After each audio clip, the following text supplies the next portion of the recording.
Hello नमस्कार दोस्तों, विद्या शक्ति एजुकेशन के ऑनलाइन प्लेटफॉर्म पर सभी मित्रों का हार्दिक स्वागत और अभिनंदन है।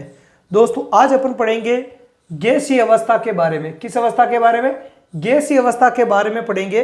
जो इससे पहले की जो दो अवस्थाएं हैं, ठोस अवस्था और द्रव अवस्था, जिनको अपन पूरा डिटेल से पढ़ चुके हैं। ठीक है, उन अवस्थाओं में पदार्थ के क्या क्या लक्षण होता है, ठीक है, उनके लिए अलग से वीडियो है वो अपलोड कर रखा है।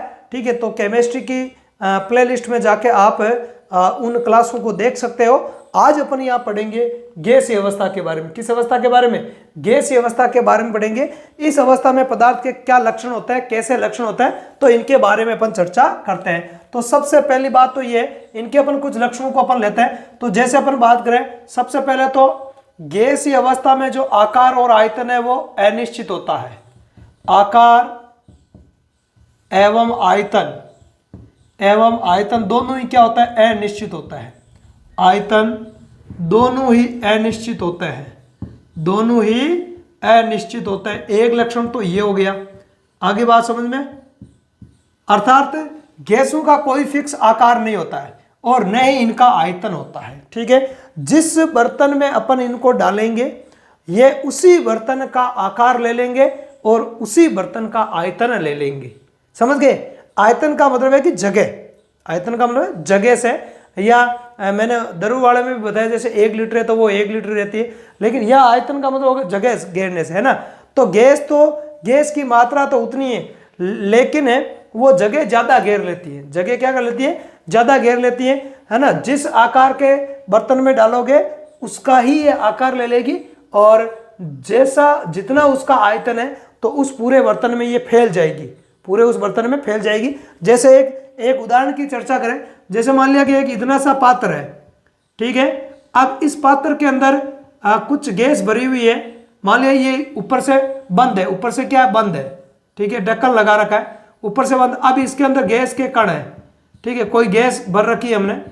अब इस गैस को अपन एक बड़े बर्तन में ले लेते हैं या इससे बड़े पात्र में ले लेते हैं, ठीक है। तो मान लिया कि इससे बड़ा पात्र है ये, तो अब क्या होगा कि ये गैस जो है वो इस पूरे से बड़े पात्र के अंदर पूर्ण रूप से फैल जाएगी। पूरे बड़े पात्र में क्या हो जाएगी? फैल जाएगी। तो कहने का मतलब है बर्तन का जैसा आकार है वैसा तो हो जाएगा इसका आकार, और आयतन भी उस बर्तन के बराबर आयतन में ये हो जाएगी।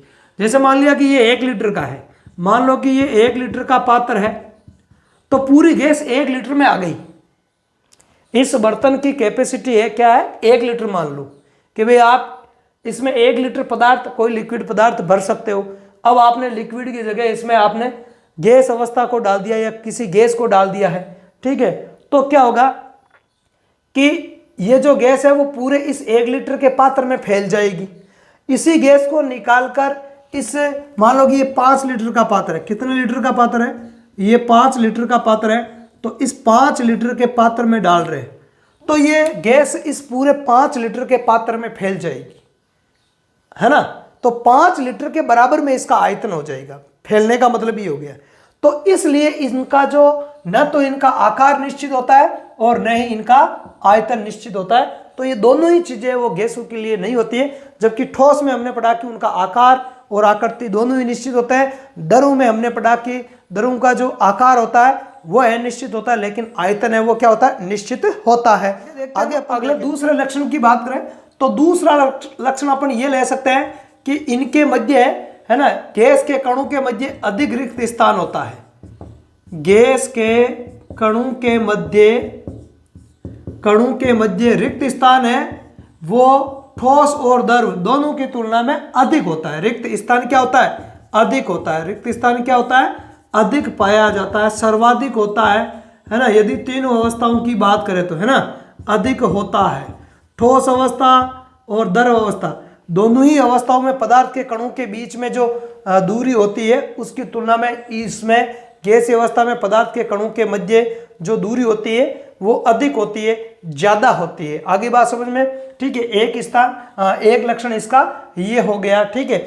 इसके अलावा एक और लक्षण की बात करें तो इनमें जो संपीड्यता का गुण हमने देखा था, संपीड्यता, है ना, संपीड्यता मतलब दबाने की क्षमता, कंप्रेस करने की क्षमता।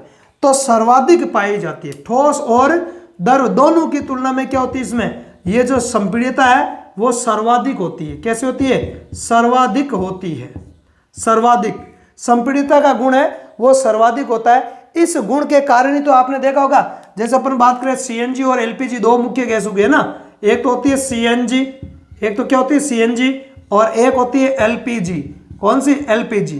तो सीएनजी का फुल फॉर्म क्या हो जाएगा? Compressed natural gas. क्या हो जाएगी?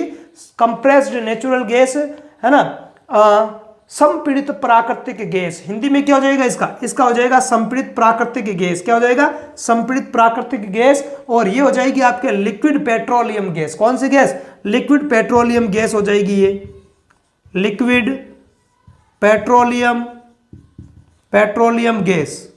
ठीक है, इसका उपयोग आपको पता ही है, इसका उपयोग हम वाहनों में करते हैं, वाहनों में ईंधन के रूप में करते हैं। कहाँ करते हैं?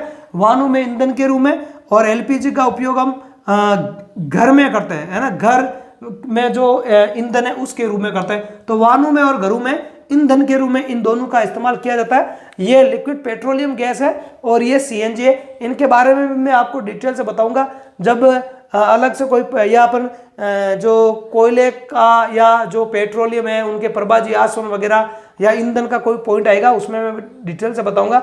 सीएनजी का नाम याद रखना, कंप्रेस्ड नेचुरल गैस, हिंदी में बोलेंगे संपीड़ित प्राकृतिक गैस। और ये होती है एलपीजी, जिसको हम बोलते हैं लिक्विड पेट्रोलियम गैस। ये कैसे बनती है दोनों?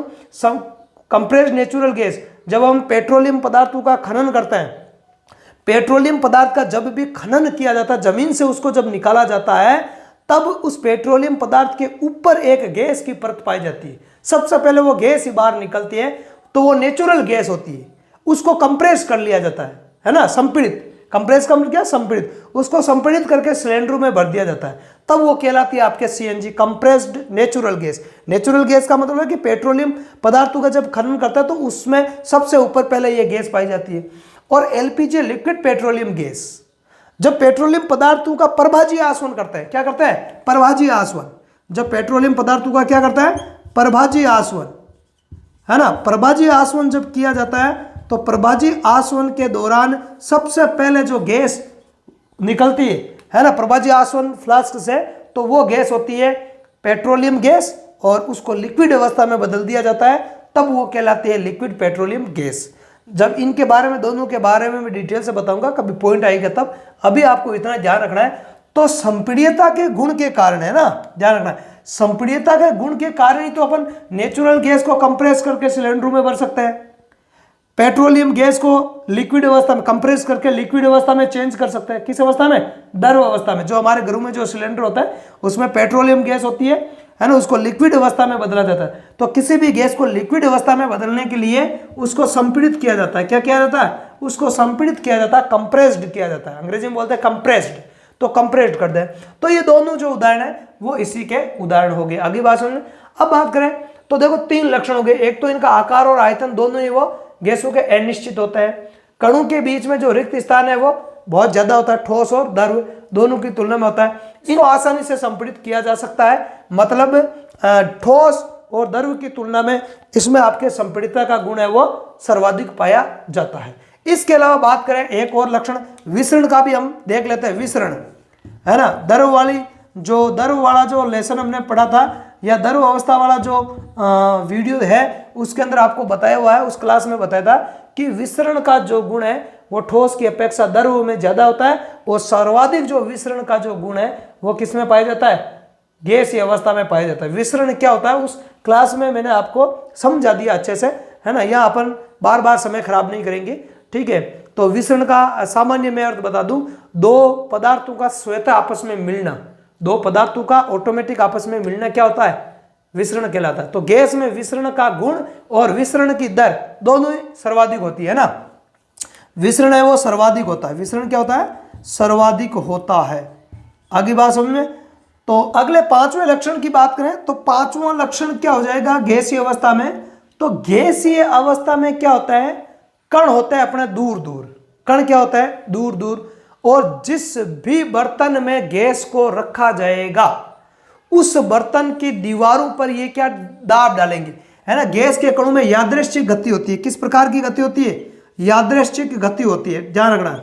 यादृच्छिक का मतलब जिगजैग, टेढ़ी मेढ़ी गति है ना, टेढ़ी मेढ़ी, अनियमित गति, अनियमित मतलब जैसे मान लिया कि ये पात्र है, अब इस पात्र में अपन एक कण की चर्चा करते हैं, मान लिया कि ये कण है, अब ये कण इधर भी जा सकता है, इधर भी जा सकता है, अपनी मर्जी, यहां से टकरा कर इधर जा सकता है, इधर जा सकता है, दूसरे कणों से टकरा कर, तो जिगजैग गति होती है। किस प्रकार की? जिगजैग गति होती है। आगे बात समझ, इस अनियमित गति जो होती है ना, उसको बोलते हैं जिगजैग गति, अनियमित, रैंडमली, है ना, किसी भी प्रकार, किधर भी जा सकता है, एक कण से टकराया इधर चला गया, उससे टकराया उधर आ गया, इधर आ गया, तो इस प्रकार से अन्य कणों से टकराता रहता है, पात्र की दीवारों से भी टकराता रहता है और लगातार गति करता रहता है, तो जिगजैग गति करता है। किस प्रकार की गति करता है? जिगजैग गति करता है। और जब भी पात्र की दीवारों से टकराएगा तो पात्र की दीवारों पर क्या डालेगा? दाब उत्पन्न करेगा। क्या उत्पन्न करेगा? दाब उत्पन्न करता है। तो इस गति के कारण ये क्या उत्पन्न करता है? दाब उत्पन्न करता है। क्या उत्पन्न करता है? पात्र की दीवारों पर क्या लगाता है? ये दाब लगाता है। अरे इसीलिए तो अपन जब किसी गुब्बारे को फुलाते हैं तो उसमें हवा भरते हैं, हवा भरने से वो क्या, हवा के जो कण है, वायु के जो कण है, वो उस गुब्बारे के दीवार पर बाहर की तरफ क्या लगाते हैं? दाब, बाहर की तरफ दाब लगाते हैं, परिणाम स्वरूप वो गुब्बारा फूला हुआ रहता है, वो गुब्बारा है फूला हुआ रहता है। ठीक है, तो इस प्रकार ये 5 मुख्य लक्षण है, वो आपको गैसीय अवस्था में याद रखना है। ठीक है, इंपॉर्टेंट है। एलपीजी सीएनजी के बारे में भी संक्षेप जानकारी दी है, इसके अलावा इनके बारे में आएगा, आगे आएगा, मैं बताऊंगा। ठीक है, तो उस टाइम में आपको इसके बारे में डिटेल से जानकारी दूंगा। ठीक है, तो इतना हमने पढ़ा है, तो उसको अपन एक बार लिख लेते हैं नोट्स के रूप में। ओके, तो देखते हैं इसको अपन एक बार। पहले आप इसका एक स्क्रीनशॉट ले लो, आगे अपन देखते हैं। ठीक है, ओके, तो क्या है गैसीय अवस्था के प्रमुख लक्षण क्या है देखते हैं। देखो, गैस का आकार एवं आयतन दोनों ही क्या होता है? अनिश्चित होते हैं। दोनों ही क्या होता है? आकार और आयतन दोनों ही क्या होता है? अनिश्चित होता है। अतः जिस आकार के पात्र या बर्तन है ना, पात्र में इनको रखा जाता है ना, उसी का आकार एवं आयतन ग्रहण कर लेते हैं। ठीक है, पहली विशेषता हो गई है। दूसरी विशेषता हो जाएगी गैस में संपीड्यता है ना, गैसों में संपीड्यता का जो गुण है वो सर्वाधिक होता है ना।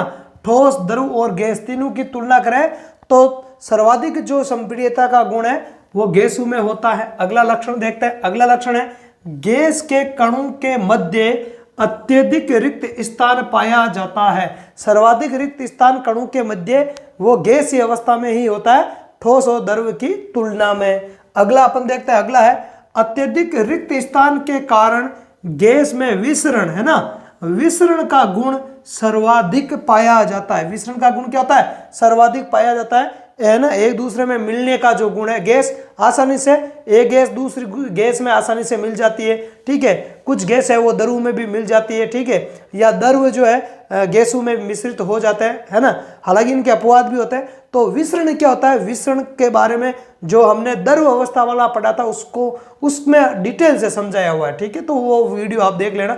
ठीक है, विसरण की ज़्यादा चर्चा नहीं कर रहा हूँ क्योंकि ज़्यादा फालतू में टाइम वेस्ट होगा, इसको मैं समझा चुका हूँ। आगे बात करें, कणों की तेज गति एवं अत्यधिक रिक्त स्थानों के कारण गैस में विसरण की जो दर है वो भी क्या होती है? सर्वाधिक होती है। विसरण की जो दर है वो सर्वाधिक होती है। अगला लक्षण देखते हैं, गैस के कण अनियमित गति अर्थात यादृच्छिक गति करते हैं, जिसको अपन जिगजैग गति बोलते हैं ना, टेढ़ी मेढ़ी गति। कैसी गति?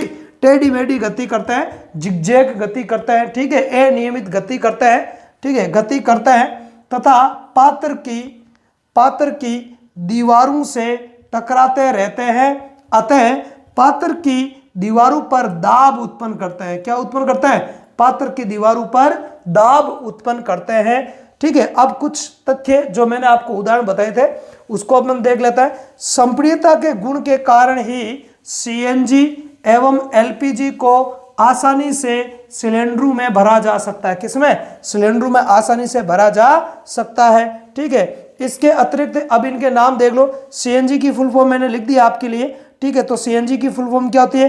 Compressed natural gas. हिंदी में हो जाएगा संपीड़ित प्राकृतिक गैस, क्या हो जाएगा, संपीड़ित प्राकृतिक गैस, ठीक है। और एक उपयोग मैंने यहाँ लिख दिया, वाहनों में ईंधन के रूप में इसका इस्तेमाल करता है। और दूसरी अपने एलपीजी, दूसरी कौन सी है, एलपीजी है।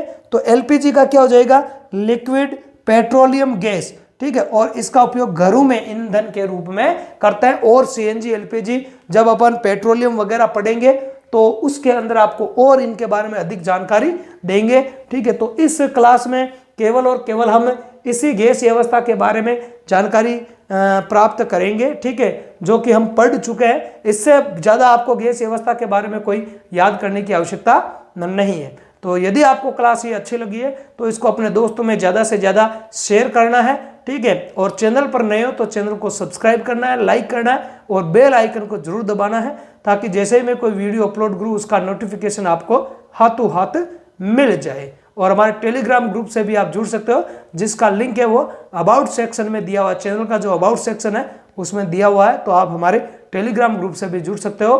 आज के लिए इतना ही पर्याप्त है। धन्यवाद। जय हिंद।